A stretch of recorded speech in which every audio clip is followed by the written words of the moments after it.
सांगितलं तुमच्या समक्ष हजारोच्या साक्षीत एक प्रश्न विचारलं। या पुण्याच्या शनिवार वाड्यात एक इंग्रजाचा माणूस की ज्यानं शनिवार वाड्यावर इंग्रजाचा झेंडा फडकला, आमच्या देशातला एक राष्ट्रप्रेमी माणूस, त्याला सहन झाले नाही, माझा प्राण गेला तरी चालेल रे, माझ्या शरीरातील मोठी मोठी चमडी गेली तरी चालेल, पण हा इंग्रजाचा झेंडा फडकताना मी माझ्या डोळ्यांनी पाहणार नाही। आणि म्हणून आपल्या जीवाचं रान केलं, आपल्या जीवाचा त्याग केला, आपल्या जीवाची पर्वा न करता तो फडकता झेंडा शनिवार वाड्यावरून खाली उतरवला।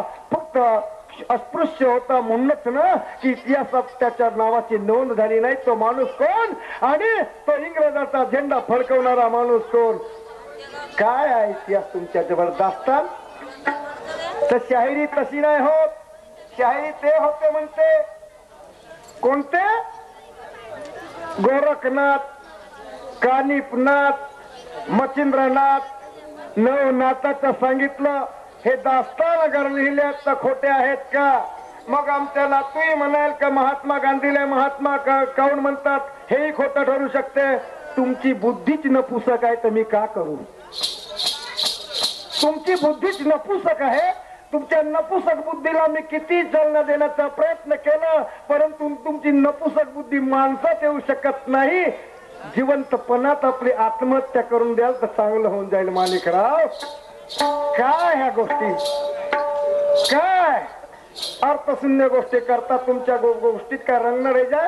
अरे सेनातून जर माणसाची निर्मिती झाली असेल, कानातून माणसाची निर्मिती झाली असेल, या पूर्वीच्या पहिल्या फेराला सांगितलं होतं तुमच्या फेराच्या पहिले की तोंडातून ब्राह्मण तयार झाले, या भुजातून क्षत्रिय तयार झाले, या मांडीतून वैश्य तयार झाले, या पायातून शूद्र तयार झाले। अरे हे सर्व तयार होण्याची जर ठिकाण असतील, ह्या आमच्या माया बहिणी ह्या ठिकाणी जन्म घेऊन उभे आहेत, हजर आहेत। यांचा जन्म तुम्ही परमेश्वर म्हणतात, त्या परमेश्वराला कशासाठी दिला, कोणत्या गोष्टीसाठी दिला?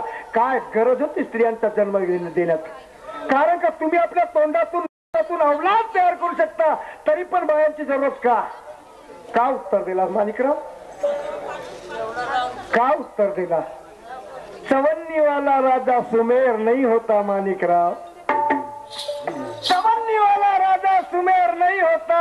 अरे दीप जलता ज्ञान का अंधेर नहीं हो सकता, दीप जलता ज्ञान का वो अंधेर नहीं होता। खून है कायरता का भरा है जिसके रग में, खून कायरता का भरा जिसके रग में, अरे सारा बकवास करने वाला गिदड़ जंगल का शेर नहीं होता। ये आपल्या जवळच या पुढे ठेवा, आपल्या काय म्हणा आता कोणत्या वाईट म्हणतो चुपचाप ऐक ना। आता याने माहित नाही तर साहेबजी, मी माझ्या तोंडाला माझी प्रशंसा करत असेल, या गोष्टीला काही अर्थ नाही माणिकराव। लोकांना चांगलं म्हणलं त्याच ठिकाणी चांगलं असते, फक्त तमाशा पुरतं आपलं वक्तव्य साधून आपल्या घराची परत वाट धरत असाल अर्थ नाही। आमची निंदा नालस्ती होते, चांगलं काय ना वाईट काय म्हणून, आणि तरी पण खाती मारे दणका हा खाती नसला बडबडते आणि हाळासाठी तळमळते। आता मी खाती हो का? तुले मनाचं आहे तर चांगल्या रीतीनं शायरी कर। डोमकावळा डोमकावळा म्हणता काऊन तू शायरी संपली का?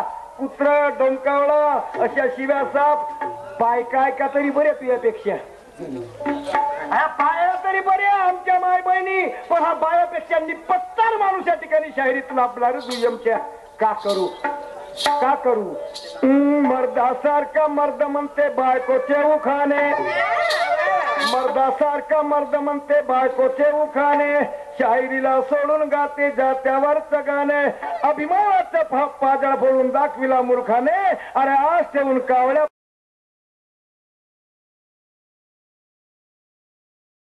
परी जसं पोट भरते हे नरखाने, खाणं किती खात तर चिवडू चिवडू। मला का करायचं काऊन का तुला एवढा पोटला का अजून हल्यासारखा वाढव शेवट।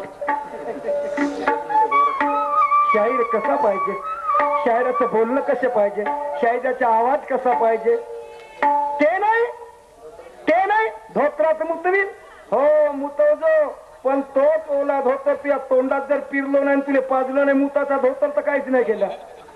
मी मुतीन पण तो मूत तुलाच पाजीन. मी मुतीन त्या धोत्रात आणि तो धोतर तुझ्या तोंडात पिरण तुला पिवा लावीन. हे शेरशाही लोक मुतवतो सुचवतो. अरे अरे अरे अरे इथपर्यंत मुतवतो पर्यंत वागा बस वागल का हा माणिक शाहीर बागल का भागल का म्हणला का. वार करने के लिए धक्का बुक्की का काम नहीं होता माणिकराव. क्या बात है माणिकराव, शेर लियाची पद्धत है. ये वार करने के लिए धक्का बुक्की का काम नहीं होता. रेल चलती है लोहे पर, ऐसे मोटर के चक्के का काम नहीं होता. तूने क्या आजमाया मेरे शायरी को, तूने क्या आजमाया मेरे शायरी को. शायरी करना कोई अक्के छक्के का काम नहीं होता. नक्कों का नाटक, गांडू की कवाली, हिजड़ों का कीर्तन और मर्दों का तमाशा कहते. हा मर्दाच्या शाहिरीचा आकाळा आहे. मर्दासारखा बोलत असेल तर तुला मर्द शाहीर म्हणीन, नाही तर काय मुतवतो हांडवण्यासारखे. तेरे जैसे लंपट हजार देखा. मुतवणे वाले मुतवण्यासाठी काही झाले. तुला काही वेळा रमदाडू शकतो पण इज्जत करतो तू या पोटाची. हा एवढा ढाडर पोट आहे, नाही तर तुला जाग्यावरच मुतवतो मी. तू का मुतवत आहे का कोणी असं माईचा लाल आहे. आण कोणी आहे कोणी कणगीत आण. असं खुटीला लटकवून ठेवलं तर तू कोणा बागवणारा. मी मरीन तेव्हा त्याच्यानंतर.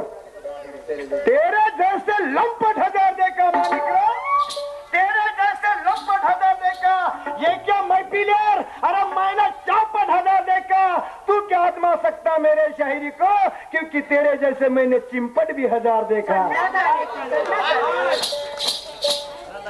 आज तो तक परवाह नहीं करूंगा तेरी, कोई परवाह नहीं. जान जाए कोई बात नहीं, मगर गलत नहीं. गाली दे के शायरी नहीं करूंगा. आज तो तेरा तोबा मचा कर ही छोड़ूंगा. अरे आज तो तेरा तोबा मचा कर ही छोड़ूंगा. जैसे शेर को जाल में फंसा कर ही छोड़ूंगा. तेरे तो पैरों में बांध करके घुंघरू माणिकराव, तेरे तो पैरों में बांध करके घुंघरू. अरे इस महफिल के सामने तुझे नचा कर ही छोड़ूंगा. वो शायरी करता है, वो शायरी करते हैं. बाई का तरी म्हणे ना त्याच्या घरचे होय का म्हणे कलाकार एवढे एवढे 9 माणसं याच्या घरचे होत का म्हणे. पैदा केलं का म्हणे. माझ्या घरचे नाही तर माझी पार्टी तर माझ्या घर नाही. शायरी एक माझं घर नाही तर काय. शाहिरीचं घर म्हणजे माझं घर नाही तर का. हे माझ्या घरातच आहे की शाहीर अंबादासच्या तमाशे म्हणजे माझे 9 माणसं जातील ना. ओजी चांगलं घाला. तुम्ही शायरी करता तर आम्हाला नाचायला तरी मिळते. तुम्ही शायरी नसता की आता बोधारात नाचला असता का. मी तू आहे जीव चांगला लागला असा नाही तर गेला असता का तिकडे गांजा खेत मध्ये. वा वा जाऊ दे जाऊ दे. कुत्र्यानं आपल्या पायाला चावला म्हणून आपण कुत्रीने नाही चावा. गाणं म्हटलं पहा गाण्यात तर कोणीही म्हणते हो. ये खोत है जिजाई चला